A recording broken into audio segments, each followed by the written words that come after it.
نحمدہ ونصلی علی رسولہ الامین المکین الحنین الکریم الرؤوف الرحیم اما بعد فاعوذ باللہ من الشیطان الرجیم بسم اللہ الرحمن الرحیم۔ واجب الاحترام ساتھیو، اللہ تعالیٰ کا بے پناہ لطف و کرم اور اس کا احسان عظیم ہے کہ جس کی توفیق سے ہم اس کے ذکر کے لیے اس کے گھر میں جمع ہیں۔ آج ہم اپنی گفتگو کا آغاز سورہ البقرہ کی آیت نمبر 187 سے۔ اس میں بھی اللہ کریم نے یہ حکم فرمایا احل لکم لیلۃ الصیام رفثوا الی نسائکم ہن لباس لکم وانتم لباس لہن علم اللہ انکم کنتم تختنون انفسکم فتاب علیکم وعفا عنکم فالآن باشروہن وابتغوا ما کتب اللہ لکم وکلوا واشربوا حتی یتبین لکم الخیط الابیض من الخیط الاسود من الفجر ثم اتموا الصیام الی اللیل ولا تباشروہن وانتم عاکفون فی المساجد تلک حدود اللہ فلا تقربوها کذالک یبین اللہ آیاتہ للناس لعلہم یتقون۔ اس آیت کریمہ میں اللہ کریم نے روزوں کے ہی متعلق کچھ احکامات جو ہیں وہ ارشاد فرمائے۔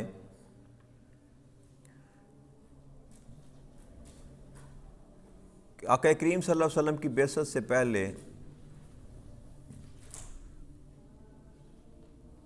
جو رمضان یا روزے رکھے جاتے تھے تو ان کی راتوں کے متعلق کوئی واضح حکم موجود نہ تھا، تو بس جو باتیں چلی آ رہی تھیں اسی کے مطابق کسی نے کچھ اپنا گمان بنا رکھا تھا، کسی نے کچھ گمان بنا رکھا تھا، اور یہ عام تھا کہ عشاء کی نماز کے وقت کے بعد سے لوگ جو تھے وہ کھانا پینا چھوڑ دیتے تھے اور یہ سمجھتے تھے کہ اب کھانا پینا جو ہے وہ جائز نہیں ہے، اور اسی طرح جو میاں بیوی کے جو ازدواجی تعلقات ہوتے ہیں ان کو وہ منقطع کر دیتے تھے، وہ سمجھتے تھے کہ یہ جائز نہیں ہے۔ تو کچھ صحابہ کرام سے یہ فعل صادر ہوا جن میں حضرت عمر بن خطاب رضی اللہ تعالیٰ عنہ بھی تھے، تو آپ نے آ کر آقا کریم صلی اللہ علیہ وسلم کی بارگاہ اقدس میں آ کر کہا کہ یا رسول اللہ، ہمارے ماں باپ آپ پر قربان، مجھ سے یہ کام ہو گیا۔ تو جب آقا کریم صلی اللہ علیہ وسلم کی بارگاہ میں یہ معاملہ آیا تو اللہ کریم نے جبرائیل امین کو بھیجا، آقا نے معاف فرما دیا، کیونکہ گناہ تو نہ تھا، خطا یا گناہ تو تب ہوتا اگر منع کیا ہوتا، لیکن اپنے ٹائم وہ خیال کرتے تھے کہ یہ عمل جو ہے وہ جائز نہیں ہے، تو انہوں نے سمجھا کہ شاید مجھ سے یہ خطا ہو گئی، تو آ کے آقا کریم صلی اللہ علیہ وسلم کی بارگاہ اقدس میں عرض کی کہ یا رسول اللہ صلی اللہ علیہ وسلم میں یہ کر بیٹھا۔ تو اللہ کریم نے یہ قرآن کریم کی جو آیت کریمہ ہے یہ دے کر جبرائیل امین کو بھیج دیا کہ تمہارے لیے روزوں کی راتوں میں اپنی بیویوں کے پاس جانا حلال کر دیا گیا۔ اب دیکھیں اللہ کریم کے احکامات کس طرح اللہ کریم اپنے احکامات کو نازل کرتا ہے۔ یہ سارے کا سارا جو نظام ہے نا، یاد رکھیے گا، ہمارے لیے جو ہے انجانا ہوتا ہے، اندیکھا ہوتا ہے، لیکن اللہ نے تو سارے کا سارا نظام ایک ہی دفعہ وضع کر کے حکم فرما دیا ہے اور لکھا ہوا ہے لوح محفوظ میں کہ ایسا ہوگا۔ اسی کو اللہ کا علم کہتے ہیں، اسی کو تقدیر کہتے ہیں، یاد رکھیے گا۔ تقدیر اور کسی چیز کا نام نہیں ہے۔ تقدیر اسی چیز کو کہتے ہیں کہ جو اللہ کے علم میں ہے اس نے وہ لکھ رکھا ہے کہ یہ ایسا ہوگا۔ تو اب حضرت عمر بن خطاب سے یہ معاملہ ہونا تھا تو یہ آیت کریمہ نازل ہونی تھی، جبکہ قرآن پہلے سے ہی محفوظ تھا وہاں لوح محفوظ میں۔ ایسی بات ہے کہ نہیں؟ تو اس کا مطلب ہے یہ آیت کریمہ تو اللہ نے پہلے لکھ رکھی تھی، یہ آیت کریمہ پہلے لکھ رکھی تھی، لیکن جب حضرت عمر بن خطاب آقا کریم صلی اللہ علیہ وسلم کی بارگاہ اقدس میں آئے تو اللہ کریم نے جبریل کو کہا کہ اب یہ آیت لے جا، اب یہ تو یہ اللہ کریم کا انداز ہے ایک اپنا، کسی آیت کو کسی موقع پر، کسی کو کسی کی شان میں، کسی کو کسی کے لیے۔ تو یہ آیت کریمہ جو ہے نا یہ عمر بن خطاب رضی اللہ تعالیٰ عنہ کے ساتھ اس کو نسبت ملتی ہے کہ ان کی اس وجہ سے کہ انہوں نے یہ عمل کیا تو اللہ کریم نے فوراً حکم دے دیا کہ اب آج سے تمہارے لیے تمہاری عورتیں جو ہیں وہ حلال کر دی گئیں، کہ جن کو جو تم سمجھتے ہو ہے تو پہلے ہی حلال تھی، لیکن اب حکم آ گیا کہ اس میں کوئی گناہ والی بات، کوئی ناجائز نہیں ہے، یہ اس میں کوئی ڈر یا خوف والی بات کوئی نہیں، تمہارے لیے حلال ہے، وہ تمہاری پوشاک ہیں اور تم ان کی پوشاک ہو۔ اب یہاں جو اللہ کریم نے لفظ استعمال کیا نا لباس، لباس کہتے ہیں جو ساتر ہوتا ہے، جو انسان کے ستر، جو انسان کو چھپاتا ہے، انسان کو ستر کرتا ہے۔ تو اللہ نے یہاں لفظ استعمال کیا لباس، کہ تم عورت کا لباس ہو اور تمہاری عورتیں تمہارا لباس ہیں۔ ایک تو اللہ کریم نے دونوں کو مقام ایک دیا، یہاں پہ صنف کی اللہ نے تقسیم نہیں کی کہ وہ عورت ہے تو وہ کم تر ہے، تو مرد ہے وہ برتر ہے، وہ علیحدہ معاملات ہیں۔ کچھ معاملات میں اللہ کو مرد کو اللہ نے فضیلت دی، کچھ معاملات میں اللہ کریم نے عورت کو فضیلت دی، یہ اپنی اپنی فضیلتیں ہیں، لیکن یہاں اللہ کریم نے دونوں کو ایک ہی ترازو میں تولا۔ کیا؟ کہ جو عورتیں ہیں وہ مردوں کا پوشاک لباس ہیں، اور جو مرد ہیں وہ عورتوں کا لباس ہیں۔ اس کے دو معنی لیے جا سکتے ہیں۔ ایک تو یہ کہ مرد جو ہوتا ہے وہ اپنی بیوی کے سارے معاملات کو جو ہے نگہبان اس کا ہوتا ہے، اور نگہبانی کرنی چاہیے۔ نگہبانی ساتر ہوتا ہی وہ ہے نا جو چھپا لے، ساتر ہوتا ہی ہے وہ جو چھپا لے، اور بیوی کو اپنے خامند کے ساتھ جو ہے یہ بنا سلوک رکھنا چاہیے کہ بیوی اپنے خامند کا لباس بن جائے، اپنے خامند کا۔ اللہ نے کہہ دیا نا کہ تم دونوں ایک دوسرے کا لباس ہو۔ اور پھر دوسرا یہ ہوتا ہے لباس جو ہوتا ہے نا، لباس کے سامنے، لباس اور بندے کے وجود کے درمیان کوئی تیسری چیز، لباس سب کچھ جانتا ہے آپ کے وجود کے ساتھ کیا ہے، کیا یہ چھپاتا ہے۔ تو اس کا مطلب یہ ہے کہ میاں اور بیوی کے درمیان کو پردہ جو آپ دوسرے سے کر سکتے ہیں وہ اپنی بیوی سے کرنے کی ضرورت، حاجت نہ بیوی کو مرد سے، نہ مرد کو بیوی سے۔ اللہ نے چھٹی دے دی کہ اب تم دونوں ایک دوسرے کے لباس ہو، تو بیوی اور مرد کے درمیان جو ہے نا وہ اب حجاب والی بات نہیں رہی، اللہ نے ختم کر دی۔ آگے اللہ کی ارشاد فرمایا عالم اللہ انکم کنتم تختانون انفسکم فتاب علیکم وعفا عنکم، اللہ کو معلوم ہے کہ تم اپنے حق میں خیانت کرتے تھے، سو اس نے تمہارے حال پر رحم کیا اور تمہیں معاف فرما دیا۔ تو اللہ کریم نے لفظ یہاں خیانت کا استعمال کیا، حالانکہ کوئی ایسی امانت اللہ نے سپرد نہیں کی تھی۔ خیانت کا مطلب کیا تھا؟ کہ میں نے ایک قانون وضع کر رکھا تھا، یا میں جانتا تھا کہ یہ ایسے ہے، اور پھر میں نے اس کام کے مخالف کر لیا، اس کام کے خلاف کرتا رہا، اور میرا جو ضمیر تھا وہ مطمئن نہ تھا اس بات پر۔ ایک قانون وضع کیا، ہم نے خود ہی کر لیا نا جی، تو وہ جو اندر انسان کے بات ہوتی ہے نا کہ میں نے یہ غلط کیا، میں نے یہ غلط کیا، یا میں نے خلاف ورزی کی، یعنی میں ہو سکتا ناجائز کیا، تو اللہ کہتا ہے یہ اپنے حق میں تم خیانت، کسی کے ساتھ خیانت نہیں کرتے تھے، اپنے حق میں خیانت کرتے تھے، کہ اپنی ذات پر ہی آپ نے ایک قانون بنا لیا تھا، پھر اس قانون کی خلاف ورزی تم کرتے تھے، اپنے تائیں اپنے حق میں خیانت کرتے۔ اللہ کہتا ہے میں نے پھر تم پہ تمہارے حال پر رحم کر دیا، اس مشکل سے میں نے تم کو نکال دیا اور تمہارے حق میں یہ فیصلہ کر دیا تمہیں، اور تمہیں معاف فرما دیا، اور تمہیں معاف فرما دیا۔ سو اب تم فالآن فابشروہن وابتغوا ما کتب اللہ لکم، اب تم ان کے ساتھ مباشرت کرو، کیا کرو، حکم دے دیا رمضان کے مہینے میں، اور جو اللہ نے تمہارے لیے لکھ دیا ہے وہ چاہا کرو، وہ وابتغوا مانگا کرو، ما کتب اللہ لکم، جو اللہ نے تمہارے لیے لکھ دیا ہے۔ کیا لکھ دیا ہے؟ کیا مانگا کرو؟ اولاد مانگا کرو۔ بھائی میاں بیوی کے تعلق کے بعد کیا مانگا جا سکتا ہے؟ اللہ کہتا ہے مباشرت کیا کرو آپس میں، اور پھر مجھ سے وہ مانگا کرو، طلب کیا کرو جو میں نے تمہارے لیے لکھ دیا ہے۔ تو یہاں اللہ کریم مانگنے کا بھی حکم دے رہا ہے، مانگنے کا بھی حکم دے رہا ہے، اور پھر فرمایا اور کھاتے پیتے رہا کرو یہاں تک کہ تمہیں صبح کا سفید ڈورا سیاہ رات کے ڈورے سے علیحدہ نظر آ جائے۔ اب اللہ کریم نے ایک ٹائم مقرر کر دیا کہ اب ساری رات تمہارے لیے آزاد ہے، مغرب سے لے کر اس وقت تک جب صبح طلوع ہونے سے پہلے صبح طلوع ہونے سے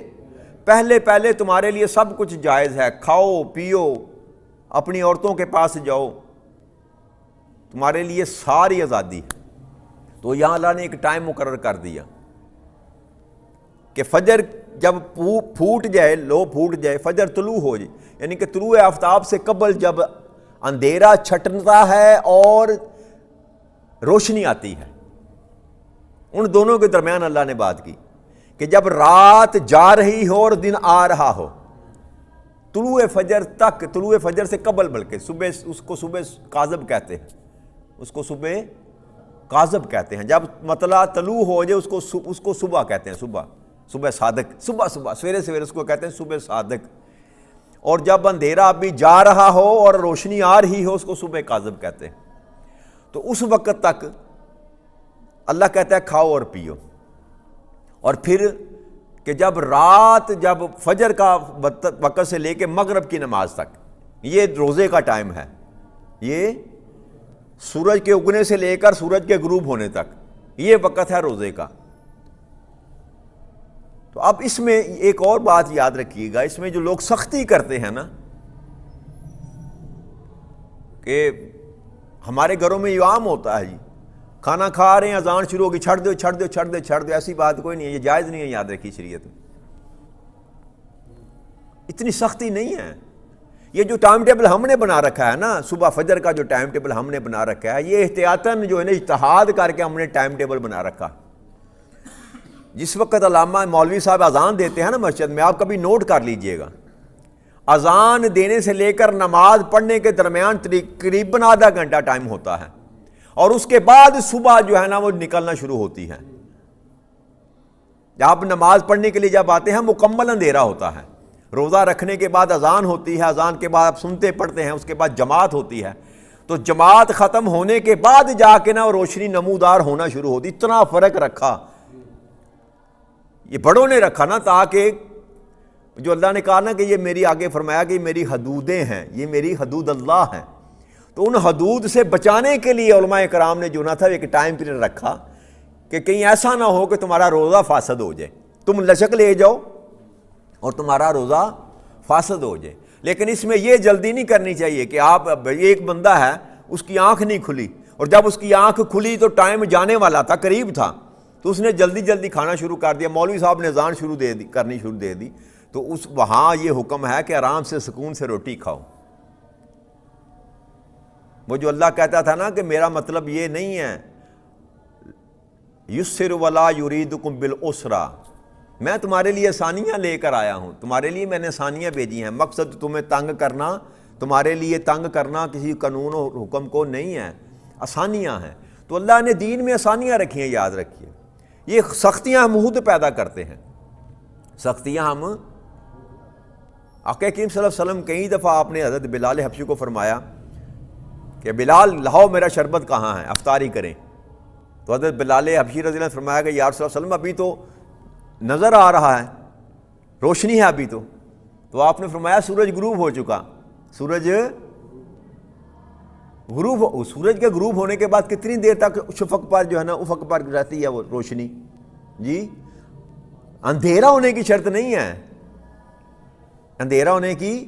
شرط نہیں ہے، شرط یہ ہے کہ جب سورج ڈھل جائے، سورج افق پر لالی بھی رہے تو پھر بھی یہ نہیں کہ اوہ تو نے غلط روزہ کھول دیا. تو اتنی سختی جو ہے نا وہ اچھی نہیں ہے کہ روزہ رکھتے ہوئے سکون کے ساتھ کھانا کھاؤ، تسلی کے ساتھ کھانا کھاؤ، اور روزہ کھولتے ہوئے جلدی کرو، روزہ کھولتے ہوئے جلدی کرو. یہ علماء کرام فرماتے ہیں. تو اس لیے یہ سختی جو ہے نا وہ اس معاملے میں نہ کریں، آرام سکون سے کھانا کھائیں، تسلی کے ساتھ کھانا کھائیں. بلکہ یاد رکھیے گا کہ روزوں کے دنوں میں خاص کر، ویسے عام دور میں بھی یہ حکم ہے. اب آپ کھانا کھا رہے ہیں، آپ کھانا کھا رہے ہیں اور نماز آپ کو سخت بھوک ہے اور اذان شروع ہوگی، مغرب کی سمجھ لینا، آپ روزے دار ہیں، آپ نے روزہ افطار کیا اور آپ کو سخت بھوک لگی ہوئی ہے اور نماز کھڑی ہونے کا ٹائم ہے، تو حکم یہ ہے کہ پہلے کھانا کھا، نماز بعد میں پڑھ لینا. نماز اس طرح شریعت کو، جو ہمارے بڑے تھے نا انہوں نے اس طرح پیش کیا شریعت کو کہ سختی نہیں ہے کہ بندہ بھوک سے مر جائے. اب جس کو بھوک سخت لگی ہو تو وہ امام کے پیچھے بھی کھڑا ہو جائے گا تو کیا اس کی توجہ نماز کی طرف ہوگی؟ وہ تو دورہ ہو رہا ہو، اس کے پیٹ میں کہتے چوہے ناچ رہے ہوں گے. اور اسی طرح کا معاملہ حاجت کا ہے. جب آپ کو پیشاب آ رہا ہو، بڑا یا چھوٹا، سختی ہو تو نماز میں مت کھڑے ہوں، پہلے فراغت حاصل کریں تاکہ سکون کے ساتھ اللہ کی بارگاہ میں کھڑے ہوں. یہ اللہ کریم نے آسانیاں پیدا کی ہوئی ہیں کہ نماز کہیں نہیں بھاگی جا رہی. بھائی جماعت ہی جائے گی نا. اگر آپ کے کھانا کھانے سے یا آپ کی رفع حاجت کرنے سے جماعت ہی زیادہ سے زیادہ جائے گی نا، نماز تو کہیں بھاگی نہیں جا رہی نا، نماز آپ کی ادا ہو جائے گی. اس لیے اس معاملے میں سختی نہیں کرنی چاہیے، اور جو لوگ سخت رویہ رکھتے ہیں ان کو غور کرنا چاہیے اپنے رویوں پر. آقا کریم صلی اللہ علیہ وسلم کے دور میں یہ سارے معاملات ہو چکے ہیں اور کئی حدیثیں موجود ہیں، فجر کے کھانے کا بھی اور رات کی افطاری کا بھی کئی حدیثیں. اب وقت اتنا نہیں ہوتا کہ زیادہ تفصیل سے بیان کیا جائے. میں آپ کو آسانی کے ساتھ کچھ بتا دیتا ہوں، اور لیکن اس کے پیچھے سارا مواد ہوتا ہے. کئی حدیثیں ہوتی ہیں ایک حکم کے اوپر، لیکن بیان کرنے کا اتنا وقت نہیں ہوتا. یہ کوشش ہوتی ہے کہ جلدی سے جلدی معاملات کو نپٹا لیا جائے. تو جو بھی بات کی جاتی ہے اس کے پیچھے حکم ہوتا ہے، اس کے پیچھے حکم ہوتا ہے. تو اس لیے اللہ نے فرمایا کہ وہ دن چڑھنے سے پہلے اور رات کے جانے سے پہلے جو ہے نا روزہ اپنا بند کر لو، کھا لو جو کچھ کھانا پینا ہے. پھر آگے اللہ کے ارشاد فرمایا ثم اتم الصیام الی اللیل، اور رات کے آنے تک اس کو مکمل کرو، رات کے آنے تک اس کو مکمل کرو. ولا تباشروہن وانتم عاکفون فی المساجد، لیکن جب تم مسجد میں اعتکاف کی نیت سے بیٹھ جاؤ تو پھر اپنی عورتوں کے پاس نہ جاؤ. عام روزوں میں جائز ہے، اجازت ہے، لیکن روزے کی حالت میں نہیں، روزے کی حالت میں نہیں. مباشرت کے علاوہ آپ سب کچھ کر سکتے ہیں اپنی جائز بیوی کے ساتھ. جی اب میں اس سے زیادہ کھل کے بات نہیں کروں گا، بچے بھی بیٹھے. لیکن اگر آپ اعتکاف پر بیٹھے ہیں تو پھر آپ اپنی کسی بھی ضرورت کے تحت مسجد سے نکل سکتے ہیں. آپ کو بخار آ گیا، دوائی لینے کے لیے، علاج کی غرض سے، کسی اور غرض سے، مصیبت سے آپ مسجد سے نکل سکتے ہیں اعتکاف سے، لیکن آپ اپنی بیوی کے پاس نہیں جا سکتے. اللہ نے منع فرما دیا کہ جب تم مسجد میں اعتکاف کی نیت سے بیٹھ جاؤ تو پھر اپنی بیویوں کے پاس نہ جاؤ. تلک حدود اللہ، یہ اللہ کی حدیں ہیں، یہ اللہ کی حدیں ہیں. فلا تقربوہا، اب ان کے قریب بھی مت جاؤ. یہ ہے حکم جو اللہ کریم کا ہے، جس میں ہم لچک لے جاتے ہیں اور جس کی وجہ سے علماء کرام نے وقت مقرر کر دیا کہ پھر ہم جو ہے نا، ہمیں کیا کہتے ہیں، بیٹھنے کی جگہ دی جائے تو ہم لیٹ جاتے ہیں. یہ ہمارے مزاج میں شامل ہے، اسی نے خرابی پیدا کی. بھائی تھوڑی سی لچک دی، اس کے بعد باقی معاملات، باقی فتوے ہم نے خود ہی نکال لیے.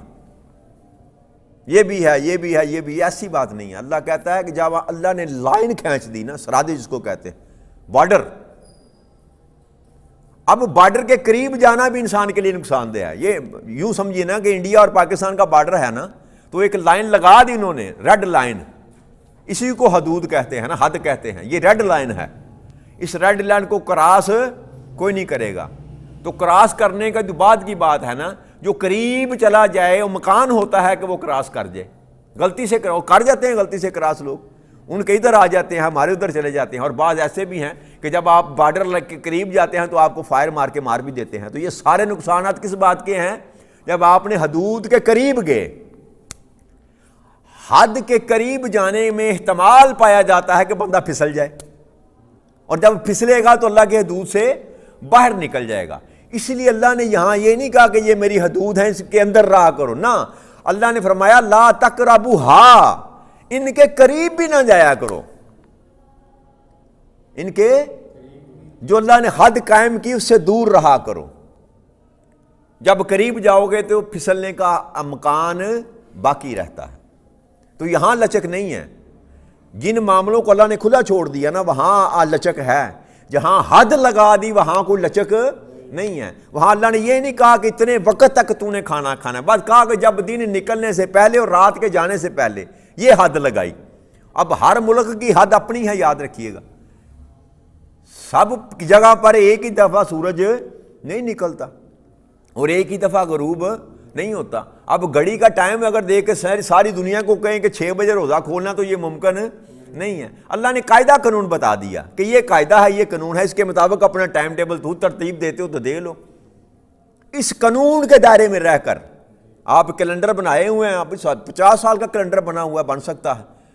اپنے اللہ کی دی ہوئی عقل کے مطابق، تو وہ جائز ہے وہ، لیکن کیا کہ رہے گا اس قانون کے دائرے میں، رہے گا یہ اس قانون کو آپ توڑ نہیں سکتے، بس اتنی ہی بات ہے۔ یہی حکمت ہے شریعت کی، یاد رکھیے گا۔ جتنی بھی شریعت آقا کریم صلی اللہ علیہ وسلم لے کر آئے نا، جو فعل ڈائریکٹ شریعت سے ٹکراتا نہ ہوگا نا وہ جائز ہے، وہ اپنے اصل میں جائز ہے۔ اتنی بات یاد رکھیں۔ اب کسی سے سند لینے کی ضرورت نہیں ہے، یہ کام آپ نے کیا نا، ایک تو آپ کے اندر بھی ایک اللہ نے پیمانہ لگا رکھا ہے، آپ کے اندر بھی ایک پیمانہ لگا رکھا ہے جس کو ضمیر کہتے ہیں نا، وہ جھنجھوڑتا ہے انسان کو، مسلمان ہو یا نہ ہو یہ بات کی بات ہے، برائی کوئی بھی کرے وہ جھنجھوڑتا ہے اندر سے، وہ کیا کر رہے ہو، پاگل ہو تم، یہ نہ کرو، وہ اندر سے کہتا ہے، جو اچھا انسان کے اندر اللہ نے رکھا ہوا نا نفس جو ان کا، وہ کہتا ہے اندر ضمیر ملامت کرتا ہے بندے کو، نہ کر یار۔ اور جو مسلمان ہے جو احکامات کو جانتا ہے تو اس کے ساتھ جو ہمزاد میں نے بتایا تھا نا، وہ جو نیکی کی دعوت دینے والا ہے وہ روکتا ہے اس کو، وہ کہ باز آ جا تو یہ نہ کر، تو اندر بھی اللہ نے سسٹم لگا رکھا ہے انسان کے۔ باقی بڑا بدبخت ہوتا ہے جو اس سسٹم کو بائی پاس کر کے پھر اللہ کی حدودوں کو توڑ دے، یہ سب سے بڑی بدبختی ہوتی۔ تو اس لیے کوشش کرنی چاہیے کہ جہاں اللہ نے حد لگا دی نا اس کے قریب بھی مت جائیں، جیسے سود ہے، زنا ہے، جی یہ ایسی حدیں ہیں جو اللہ نے مطلقاً منع فرما دیا نا جی، تو اب جو وہ کرے گا وہ اللہ کے ہاں وہ گناہ گار ہے، اس میں لچک اللہ کریم نے کوئی نہیں رکھی۔ اس لیے حدوں کے قریب جانے سے بندے کو اجتناب کرنا چاہیے۔ آگے اللہ نے فرمایا کذالک یبین اللہ آیاتہ للناس لعلہم یتقون، تو اللہ کہتے ہیں یہ ساری باتیں، یہ میری نشانیاں میں کھول کر اس لیے بیان کر رہا ہوں، اللہ اس لیے بیان کرتا ہے تاکہ تم پرہیزگاری اختیار کر لو، کہ اللہ کریم کہتا ہے میں تمہیں کھول کھول کر اس لیے بات سمجھا رہا ہوں تاکہ تم تقوی والے بن جاؤ، میری جو خواہش ہے، جو میں چاہتا ہوں، میری جو چاہتا ہے، میری یہ رضا ہے کہ تم میرے متقی بندے بن جاؤ۔ متقی، ہاں یہ ساری چھوٹیں میں تجھ کو دے رہا ہوں نا، یہ بھی کر لو، یہ بھی جائز ہے، یہ بھی جائز ہے، یہ بھی جائز ہے، تو اللہ کے بندے اگر 2-4 چیزیں میں نے تمہیں منع کر دیں تو میرا فقط کہنے کا مقصد تمہیں یہی ہے کہ تم متقی پرہیزگار بن جاؤ۔ اب سود سے اللہ نے منع کیا، شراب سے منع کیا، زنا سے منع کیا، تو اللہ کا کیا جاتا ہے اس میں جی؟ اب کسی بھی معاشرے میں رہتے ہوں، زنا کرنے والوں کو کوئی پسند نہیں کرتا یار، شراب پینے والوں کو پسند، یورپ میں نا، یورپ امریکہ میں جہاں شراب حلال ہے وہاں پہ ڈرنکر جو ہوتا ہے نا، جس کو ایک ہوتا ہے چسکی لگانے والے، وہ ان کے ماحول میں ہے، جیسے ہم پانی پیتے ہیں ویسے وہ شراب پیتے ہیں، لیکن جو ڈرنکر جو ہے نا، ڈرنکر کو وہی پسند نہیں کرتے، غلا طول پینے والا جو شرابی ہے اس کو اس معاشرے میں بھی اچھا نہیں سمجھا جاتا۔ تو یہ اللہ کریم نے ارشاد فرمایا کہ میرا کہنے کا جو بیان کر رہا ہوں، ساری آیات کھول کر تمہیں سمجھا رہا ہوں، میرا مقصد صرف یہی ہے کہ تم میرے تقوی والے پرہیزگار بندے بن جاؤ، اس کے پیچھے اور کوئی اللہ کے محرک نہیں ہے۔ تو اللہ کریم ہمیں توفیق عطا فرمائے کہ ہم حقوق جو اللہ کے حدود ہیں نا، حدود اللہ کا ہم خیال کریں، اور ان گناہوں سے جن سے اللہ کریم ہمیں باز رکھنا چاہتا ہے ہم اس سے باز آ جائیں۔ وما علینا